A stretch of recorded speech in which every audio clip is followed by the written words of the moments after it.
வணக்கம். கடகராசி. கடகராசி தாங்க இருக்கிறதே பார்த்திங்கன்னா, தாய்மை உள்ளம் கொண்ட ராசி கடகராசி. இவங்க தாங்க எல்லாத்தையும் அனுசரித்து ஒரு ஒற்றுமையை எப்போவுமே நிலை நிறுத்திட்டு இருக்கிறவங்க இவங்க தாங்க.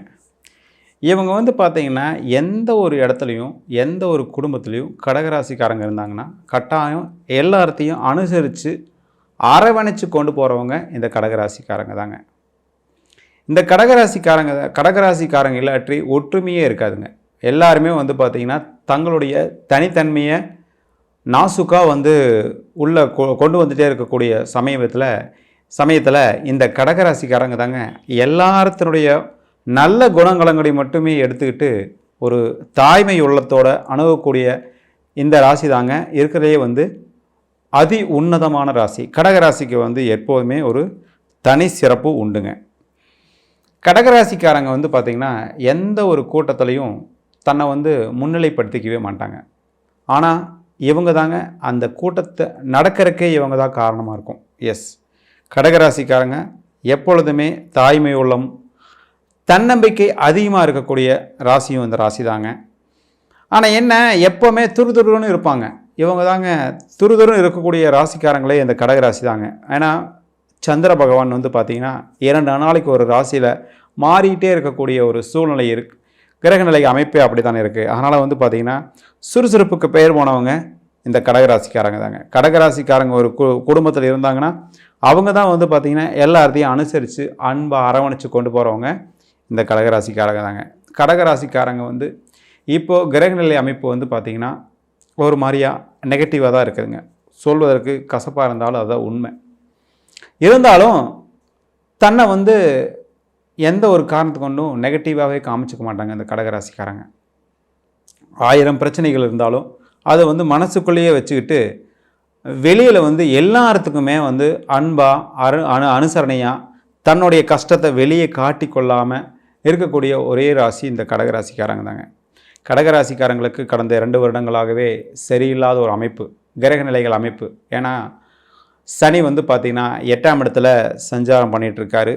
தன்னுடைய 7ஆம் பார்வையாக 2ஆம் இடத்துக்கு ரொம்ப ஒரு கடுமையான சூழ்நிலை, தனம் குடும்பம் வாக்குஸ்தானத்தெல்லாம் ஒரு மாதிரி நெகட்டிவாக கொண்டு போயிட்டு இருந்தாலும் அதையை வெளியே காமிச்சிக்காமல் தன் உள்ளுக்குள்ளேயே புழுங்கிக்கிட்டு எல்லாத்துக்கிட்டையும் அன்பாக அனுசரணையாக இருக்கக்கூடிய ஒரே ராசி ராஜ ராசி அப்படிங்கிறது தான் இந்த கடகராசியினுடைய மிகவும் சிறப்பான ஒரு குணம்னே சொல்லலாங்க. இந்த கடகராசியில் இப்போ கிரகநிலை சஞ்சாரம் எடுத்துக்கிட்டிங்கன்னா 2ஆம் இடத்துக்கு சனியினுடைய பார்வை, 3ஆம் இடத்துல கேது பகவான், 5ஆம் இடத்துல சூரியன் புதன், 6ஆம் இடத்துல சுக்கிரன், 11ஆம் இடத்துல குருன்னு சொல்லிட்டு இந்த மாதிரி அமைப்பு இருக்குங்க. 8ல் சனி இருக்கிறதாங்க பெரிய நெகட்டிவான ஒரு அமைப்பு. இருந்தாலும் அது எல்லாமே இவங்க எந்த ஒரு காரணத்தை கொண்டு வெளியே காமிச்சிக்க மாட்டாங்க. இப்போ பார்த்திங்கன்னா தனம் குடும்பம் வாக்குஸ்தானம் கொஞ்சம் பலவீனமாக தான் இருக்குது இவங்களுக்கு. அதாவது சொன்ன சொல் காப்பாற்றுறவங்க இவங்க தாங்க. சொன்ன சொல் காப்பாற்றுறவங்க இவங்க தான். அதை இப்போ ஒரு நெகட்டிவான காலகட்டம். இவங்களால சொன்ன சொல்ல காப்பாற்ற போராடிட்டு இருக்கிற ஒரு குணநலம் தான் இப்போ இவங்ககிட்ட இருந்துகிட்ருக்கு. அதே மாதிரி பார்த்திங்கன்னா இளைய சகோதரம் மூத்த சகோதரம் ஓரளவுக்கு கை கொடுத்துக்கூடிய சூழ்நிலையில் இளைய சகோதரம் பார்த்திங்கன்னா இப்போ ஒரு நெகட்டிவான அமைப்பில் தான் இருக்குது. இந்த ராசிக்கு இளைய சகோதரம் ஸ்தானம் வலுவிழந்திருக்கு. அதே மாதிரி பார்த்திங்கன்னா கடன் நோய் எதிரி எல்லாமே கொஞ்சம் வலுவான சூழ்நிலையில் இருக்கக்கூடிய அமைப்பு தாங்க இந்த ராசிக்கு இருக்குது. விடுங்க, எல்லாமே பார்த்திங்கன்னா இந்த சனி பயிற்சிக்கு அப்புறம் கட்டாயம் நல்ல மாற்றங்கள் உங்களுக்கு கிடைக்கக்கூடிய அமைப்பு இருக்குது. அதுக்காக நீங்கள் போராட்டத்தை கைவிடாத ராஜராசி உங்கள் ராசி தானுங்க. இப்போ பார்த்திங்கன்னா 6ஆம் இடத்துல சுக்கிரன் இருக்கிறவர் 7ஆம் இடத்துக்கு சுக்கிரன் பயிற்சியாக போகிறார். இந்த 3ஆம் தேதியே பயிற்சி ஆகிடுவாருங்க. அப்புறம் ஒரு 15-16 தேதிகளில் சூரியன் பயிற்சி ஆவார். இது ஒரு அற்புதமான காலகட்டம். அதாவது நண்பர்கள், பங்குதாரர்கள், மனைவி இவங்களுடைய பேச்சையெல்லாம் கேட்கும்போது உங்களுக்கு ஒரு நல்ல அருமையான பாசிட்டிவான பலன்கள் நடக்கக்கூடிய அமைப்பு தாங்க இப்போது. அதனால் பார்த்திங்கன்னா நீங்கள் நண்பர்களும் பங்குதாரர்கள் மனைவியுடைய பேச்சையெல்லாம் கேட்கும்போது கட்டாயம் ஒரு நல்ல நன்மையை நோக்கி செல்லக்கூடிய ஒரு காலகட்டம் தாங்க இது. உங்களுக்கு ஏப்ரல் மேக்கு அப்புறம் சனி பயிற்சி முடிஞ்சதுக்கப்புறம் உங்களுக்கு வந்து நல்லது நடக்கிறது உங்களுக்கே ரொம்ப ரொம்ப தெளிவாக தெரியுங்க.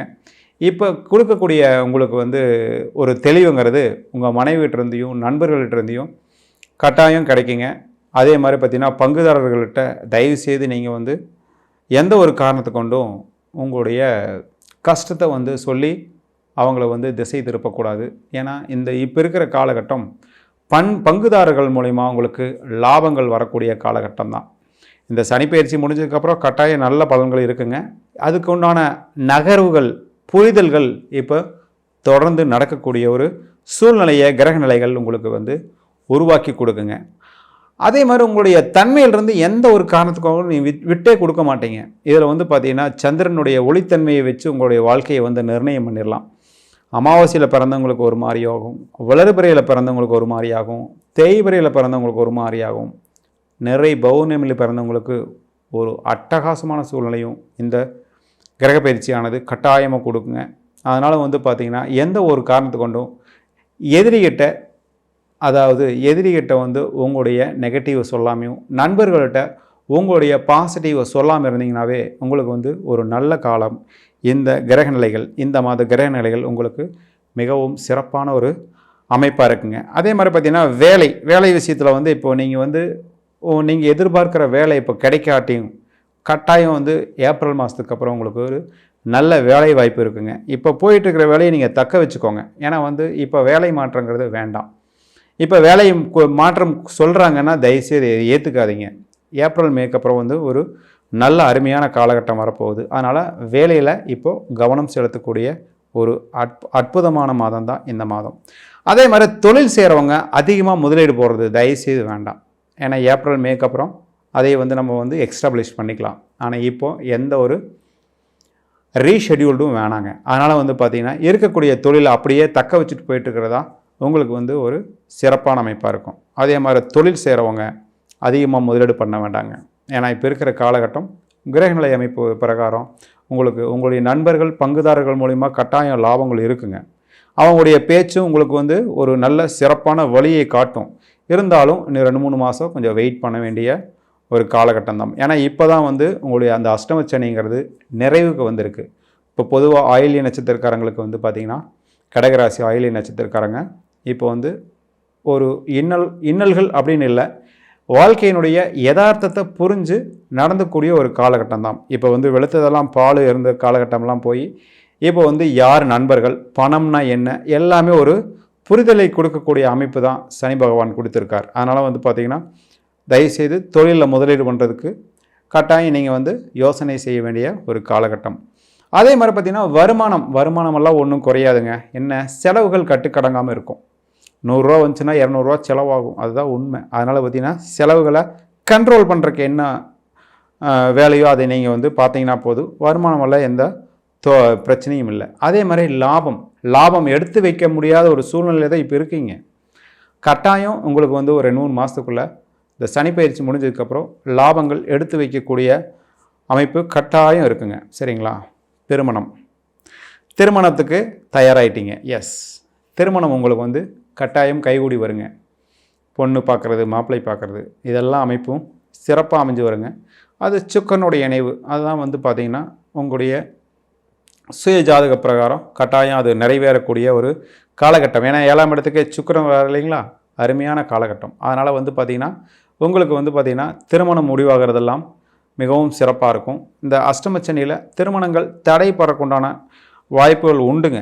ஆனால் அதெல்லாம் ஒன்றும் பிரச்சனை இல்லை. ஏன்னா அஷ்டமச்சனி முடிகிற தருவாயத்தில் இருக்கீங்க. 2-3 மாதத்தில் முடிகிற கண்டிஷனில் இருக்கிறனால திருமணங்கள் கட்டாயமாக கைகூடி வருங்க.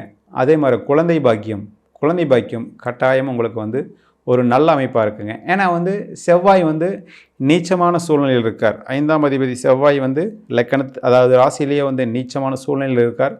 அவரும் கட்டாயமாக வந்து கூடிய விரைவில் நீச்ச கண்டிஷன்லேருந்து வெளியே வர போகிறார். அதனால் வந்து பார்த்திங்கன்னா 5ஆம் அதிபதி சிம்ம வீட்டுக்கு வரும்போது கட்டாயம் குழந்தைகள் அமைப்பு வந்து ஒரு பாசிட்டிவான அமைப்பு. அதனால் மருத்துவ முறைகள் மாற்றி குழந்தைகளுக்கு உண்டான அமைப்பு வந்து மிகவும் தெளிவான ஒரு சூழ்நிலையை கொடுக்கக்கூடிய ஒரு நல்ல மாதம் தாங்க இந்த மாதம். அதே மாதிரி பார்த்திங்கன்னா நோய்களும் கட்டாயமாக கண்ட்ரோலில் வரக்கூடிய ஒரு சிறப்பான அமைப்பு தானுங்க. ஏன்னா வந்து குரு வந்து பார்த்திங்கன்னா 11ஆம் இடத்துல இருக்கிறது. 6ஆம் இடம் கொடுக்கக்கூடிய நோய்களை 11ஆம் அதிபதி தீர்க்கக்கூடிய அமைப்பில் கட்டாயம் வந்து நோய் தொந்தரவு எல்லாமே விலகக்கூடிய ஒரு நல்ல மாதமாக இந்த மாதம் அமைகிறதுங்க. இந்த அமைப்பெல்லாம் வந்து பார்த்திங்கன்னா உங்களுக்கு வந்து இப்போ இருக்கிற கிரக நிலைகள் அமைப்பு வந்து மிகவும் சிறப்பாக இருக்குது. இருந்தாலும் இந்த அஷ்டமச்சனிங்கிற ஒரு பாதிப்பு உங்களுக்கு கட்டாயம் இருந்துட்டு தான் இருக்கும். இப்போ வந்து எல்லாமே ஒரு தொய்வான ஒரு காலகட்டத்தில் தான் நீங்கள் இருக்கீங்க. இப்போ இந்த மாதிரி ஒரு சூழ்நிலையில் நீங்கள் அதிகமாக முதலீடு பண்ணணும். அதுக்கு வந்து பார்த்திங்கன்னா காலகட்டம் எப்படி இருக்குதுன்னு பார்க்குறக்கு உங்களுடைய சுய ஜாதகத்தை கட்டாயம் நீங்கள் வந்து அனலைஸ் பண்ணிக்கணுங்க. சுய ஜாதகத்தை அனலைஸ் பண்ணாமல் நீங்கள் அதிகமாக இன்வெஸ்ட் பண்ணுறதோ முக்கியமான முடிவுகள் எடுக்கிறதோ அது வந்து சாலச்சிறந்தது கிடையாது. அதனால் வந்து பார்த்திங்கன்னா உங்களுடைய சுய ஜாதகத்தை நீங்கள் வந்து முறையாக நீங்கள் அனலைஸ் பண்ண கீழ்கண்ட நம்பருக்கு வந்து இப்போ என்னை காண்டாக்ட் பண்ணி என்னோடய அப்பாயின்மெண்ட் வாங்கி நீங்கள் வந்து பார்த்திங்கன்னா உங்களுடைய சுய ஜாதகத்தை அனலைஸ் பண்ணிக்கிறது மிகவும் ஒரு சிறப்பான அமைப்பாக இருக்குங்க. சரிங்களா? அனைத்து அமைப்புகளும் உங்களுக்கு மிகவும் கைவரப்பெற வாழ்த்துக்கள். நன்றி, வணக்கம்.